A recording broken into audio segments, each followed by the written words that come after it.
अस्सलाम वालेकुम वरहमतुल्लाहि वबरकातुहू। उर्दू बियॉन्ड बॉर्डर्स में आप सबका एक बार फिर तहे दिल से खैर मकदम है। पिछले असबाक में हमने रमूज़ अवकाफ़ की कई अलामात का मुताला किया और देखा कि ये अलामात इबारत को सिर्फ खूबसूरत ही नहीं बनाती बल्कि इसके मफ़हूम को भी वाज़ेह और मौसर बनाती है। आज हम रमूज़ अवकाफ़ की मज़ीद 3 अहम अलामात से वाक़िफ़ होंगे, यानी अलामत निक़ात, अलामत खदूत वहदानी या कौसैन और अलामत इक़्तिबास या वावैन। हम जानेंगे कि ये अलामात कहाँ इस्तेमाल होती हैं, इनका मकसद क्या है और अगर इन्हें दुरुस्त जगह इस्तेमाल न किया जाए तो इबारत के मानी किस तरह मुतासिर हो सकते हैं। हर अलामत को हम आसान तारीफ़, मुनासिब मिसालों और अमली इस्तेमाल के ज़रिए समझेंगे ताकि आप रोज़मर्रा तहरीर में भी इन्हें एतमाद के साथ इस्तेमाल कर सकें। तो आइए बग़ैर किसी ताख़ीर के आज के सबक का आगाज़ करते हैं। तो हम सबसे पहले लेते हैं यहाँ पे अलामत निक़ात। अलामत निक़ात की शक्ल कुछ इस तरह से है। इबारत में हम इसका इस्तेमाल इन नुक्तों के ज़रिए करते हैं, कभी 3 डॉट्स भी ऐसे डालते हैं हम इस तरीके से भी, या बहुत सारे 5-6 डॉट्स का इस्तेमाल बीच के इबारत में। तो ये अलामत कहाँ पे इस्तेमाल होती है, यहाँ पे हमने लिखा है जब कभी बात मुकम्मल न की जाए तो उसके बाद इस अलामत का इस्तेमाल अमल में आता है, या कोई अधूरी बात जो हमने रखी हो, कोई तवक़्क़ुफ़ वक़फ़ा हो, या कोई गैर मुकम्मल ख़याल हो, ख़याल मुकम्मल न हो, अधूरा ख़याल हो, तो उसके बाद हम इस अलामत का इस्तेमाल करते हैं ताकि पढ़ने वाला, ये जो क़ारी है, उसको जो है मालूम हो जाए कि इसके बाद जो है मुसन्निफ़ या लिखने वाला कुछ कहना चाहता था लेकिन किसी वजह से वो बात मुकम्मल न कर सका। या इस अलामत का इज़हार इसलिए भी किया जाता है, इसलिए भी इस अलामत का इस्तेमाल अमल में आता है ताकि क़ारी खुद समझ सके कि इसके बाद जो है मुसन्निफ़ क्यों रुक गया और वो क्या कहना चाहता था। वो क़ारी पर छोड़ दिया जाता है कि वो क्या माने अख़ज़ करे, वो क्या माने ले इसके बाद तहरीर में, या खुद ब खुद जो है माने मालूम हो जाते हैं जब इस तरीके के अलामत का इज़हार होता है। देखिए, मैं कुछ मिसालों के ज़रिए इसकी वज़ाहत करूँगी, जैसे कि इस तरीके के से अगर मैं लिखूँगी,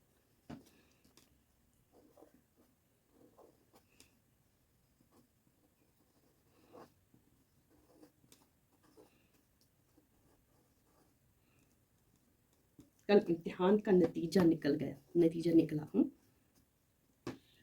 लेकिन बदकिस्मती से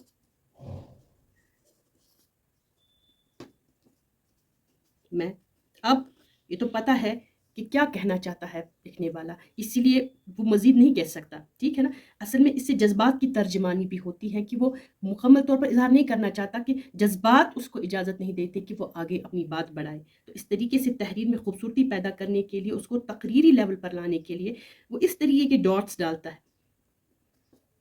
अब ये तो पता है कल इम्तिहान का नतीजा निकला, लेकिन जब वो कहता है खुद बदकिस्मती से मैं, तो इसका मतलब है कि कोई अच्छी और गुड न्यूज़ नहीं है, ठीक है ना? तो इस वजह से वो वहाँ पे इस तरीके के अलामत का इस्तेमाल करता है। मैंने कहा था आम तौर पर नस्र में, फ़िक्शन में इसका भरपूर इस्तेमाल होता है, जहाँ बात अधूरी छोड़ दी जाए और ख़ुद आप उसके सियाक़ व सबाक़ में, उसके तनाज़ुर में, इर्द-गिर्द के तनाज़ुर में बात को समझ सकें कि कहने वाला या लिखने वाला क्या कहना चाहता है, ठीक है ना? अगर वो ऐसे लिखे और फिर खुद बताए और क्या बताऊँ?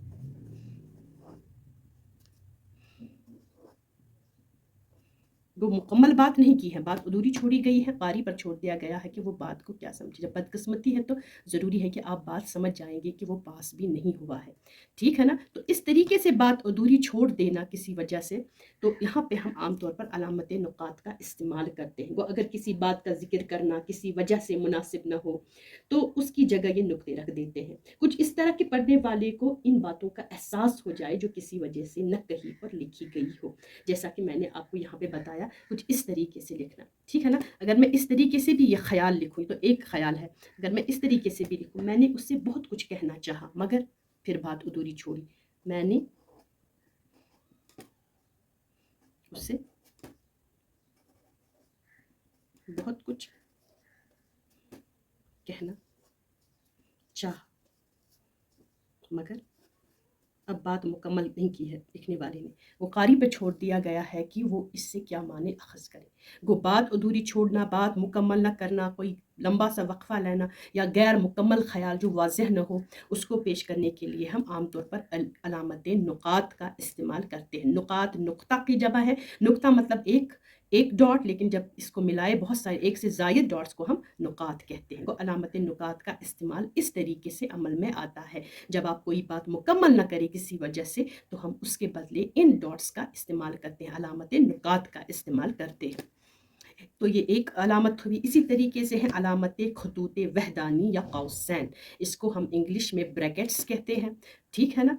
तो ब्रैकेट्स उर्दू में इस तरीके भी लिखे जाते हैं और कभी कभी इस तरीके से भी देखने को मिलते हैं, ठीक है ना। इसको हम अलामत खतूत वहदानी भी कहते हैं और अलामत कौसैन भी कहते हैं। कौसैन और खतूत वहदानी दोनों के माने ब्रैकेट्स ही है। तो इसको कब इस्तेमाल में लाया जाता है? जब आपको आप तहरीर में किसी बात की वजाहत करना चाहते हैं तो वजाहत वाले पोर्शन को आप ब्रैकेट्स में रखते हैं। किसी चीज़ की तशरीह दरकार हो, तफसील दरकार हो तो हम ब्रैकेट्स में रखते हैं। बाज़ औक़ात जुमला मुअत्तरिज़ा किसको कहते हैं? जुमला मुअत्तरिज़ा कोई इजाफी जुमला होता है, नहीं कि एक्स्ट्रा जुमला होता है जो असल जुमले के बीच, शुरू या आखिर में आ जाएगा, मगर असल बात के माने पर इसका असर ना पड़े, ठीक है ना। उससे हम जुमले मुअत्तरिज़ा के, अगर इस जुमले को हटा दिया भी जाए तो कोई असर नहीं पड़ेगा बुनियादी मफ़हूम पर जो हम लिख रहे हैं। तो मिसाल के तौर पर हम इस तरीके से इसको दिखाएंगे अलामत खतूत वहदानी के इस्तेमाल को। असलम, अब मुझे असलम से के बारे में असल में ये कहना है, असलम बड़ा नेक आदमी था, तो एक जुमला मुकम्मल हुआ। लेकिन अगर मुझे जुमला मुअत्तरिज़ा लाना है, इसके बीच में एक्स्ट्रा जुमला मैं ब्रैकेट्स में रखूंगी, खुदा जन्नत नसीब करे, तो ये एक एक्स्ट्रा जुमला है, इसको हम जुमला मुअत्तरिज़ा बोलेंगे। उसके बाद हम अपनी तहरीर को आगे बढ़ाएंगे, बड़ा नेक आदमी था।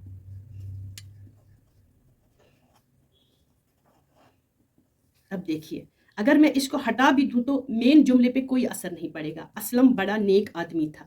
मगर जुमला मुअत्तरिज़ा अगर रखूंगी तो लेकिन उसको मैं ब्रैकेट्स में यानी कि खतूत वहदानी या कौसैन में रखूंगी। असलम खुदा जन्नत नसीब करे, बड़ा नेक आदमी था। वो जुमला मुअत्तरिज़ा वो जुमला है जो एक इजाफी जुमला होता है, एक्स्ट्रा जुमला होता है, जो हम तहरीर के बीच में किसी वजह से इस्तेमाल करते हैं, लेकिन उससे मेन टेक्स्ट पर, मेन मतन पर कोई असर नहीं पड़ता है, उसको हम जुमला मुअत्तरिज़ा कहते हैं। अब किसी चीज़ की वजाहत दरकार हो, मिसाल के तौर पर मैं लिखूंगी कि अल्लामा इकबाल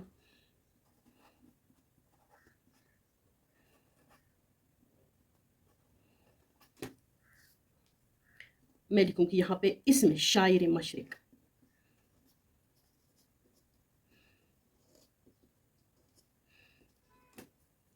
ठीक है ना, बुलंद पाया के शायर थे। यहाँ पर भी मैंने थोड़ी वजाहत दी, शायर मशरिक भी उसको कहते हैं, ठीक है ना। तो इस तरीके से हम जो है अलामत खतूत वहदानी या कौसैन का इस्तेमाल करते हैं। ब्रैकेट्स में हम जो है किसी चीज़ की वजाहत दरकार हो, तशरीह दरकार हो, जुमला मुअत्तरिज़ा के तौर पर हम इसका इस्तेमाल करते हैं, जिसको हम कलाम, वो ये निशान किसी चीज़ की तशरीह के लिए, जुमला मुअत्तरिज़ा के लिए इस्तेमाल किया जाता है। इस अलामत से बहुत से अनासर की तशरीह हो जाती है। हम इस तरीके से भी एक जुमला लिख सकते हैं। मैं यहाँ पे लिख रही हूँ जगह की मुनासबत से, इस तरीके से, T.S. एलियट, ठीक है ना। अब यहाँ पे मुझे पता है वो शायर भी थे, लेकिन वो एक नक़ाद भी थे। शायर, एक मशहूर नक़ाद,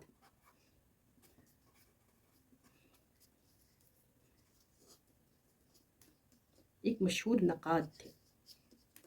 वो T.S. एलियट जो थे एक बहुत बड़े शायर भी रहे हैं, लेकिन वो एक नक़ाद भी रहे हैं, इसीलिए शायर मैंने ब्रैकेट्स में रखा है। वो मैंने मज़ीद इसकी वजाहत की है कि वो क्या थे। जो चीज़ एक्स्ट्रा हो उसको मैंने अलामत खतूत वहदानी, जिसको हम खतूत वहदानी या कौसैन या ब्रैकेट्स में रखा है। तो इस तरीके से ये अलामत खतूत वहदानी का इस्तेमाल जो है किया जाता है, ठीक है ना। इसी तरीके से एक और अलामत है जिसको हम कहते हैं अलामत इक़्तिबास या वावैन, जिसको हम इंग्लिश में कहते हैं इनवर्टेड कॉमास, ठीक है ना। किसी भी बात को, किसी के कौल को जो है, किसी के ख्याल को अगर आप अपने लिखने के दौरान ज़ाहिर करना चाहते हैं, किसी और के ख्याल को, किसी और के कौल को, तो हम उस वक़्त उसकी बात को इनवर्टेड कॉमास में रखते हैं। ठीक है ना, ताकि ये वाज़ह हो जाए कि ये आपका अपना ख़्याल है या किसी और का। ये किसी दूसरे की बात या कॉल जो है उसको जब हम कोट करते हैं तो हम उसको इनवाइटेड कामात में इसकी शक्ल कुछ इस तरीके से होती है, शुरुआती ऐसा होता है, लेकिन जब यही बंद होता है तो इसको आखिर में इस तरीके से लिखते हैं। ठीक है ना, वो इस तरीके से ये इनवाइटेड कॉमास जो है अमल में आते हैं। तो इसको हम इस तरीके से भी लिख सकते हैं। इस पर एक जुमला मिसाल के तौर पर इस तरीके से मुझे लिखना हो, हाली ने लिखा है। अब मुझे दूसरे का हाली का कौल नोट करना है तो मैं इसको इनवाइटेड कामास बिगिन शुरुआत करूंगी, फिर लिखूंगी जिस तरह ज़माना बढ़े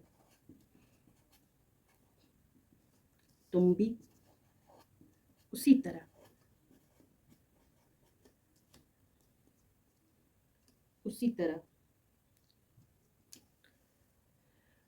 मुड़ जाओ। को इनवर्टेड कामास क्लोज को दूसरे के काउल, दूसरों की बात को जब आप नकल करते हैं अपनी तहरीर में, तो आप उस वक्त जो है इस अलामत, जिसको हम अलामत इक़्तिबास या अलामत वावैन कहते हैं, उसका इस्तेमाल अमल में लाते हैं। तो आज के सबक में हमने अलामत नुकात, अलामत खतूत वहदानी या कौसैन और अलामत इक़्तिबास या वावैन के इस्तेमाल को तफसील से समझा। उम्मीद है कि आप अब जान गए होंगे कि ये अलामात तहरीर को ज़्यादा वाज़ेह, मौसर और बामानी बनाने में किस कदर अहम किरदार अदा करती हैं। अगर आपको ये सबक पसंद आया हो और मुफीद लगा हो तो इसे अपने दोस्तों के साथ ज़रूर शेयर कीजिए, वीडियो को पसंद कीजिए, और अगर अभी तक हमारे YouTube channel Urdu beyond borders को सब्सक्राइब नहीं किया तो ज़रूर सब्सक्राइब कर दीजिए, ताकि उर्दू ज़बान और अदब से मुतल्लिक ऐसी ही मालूमाती वीडियोज़ आप तक बर वक्त पहुँचती रहे। अपनी आरा, सवालात और तजावीज़ कमेंट सेक्शन में ज़रूर लिखें। इंशाअल्लाह अगले सबक में रमूज़ औक़ाफ़ की मज़ीद अहम अलामात के साथ दोबारा हाज़िर होंगे। तब तक के लिए दीजिए इजाज़त। अल्लाह निगहबान।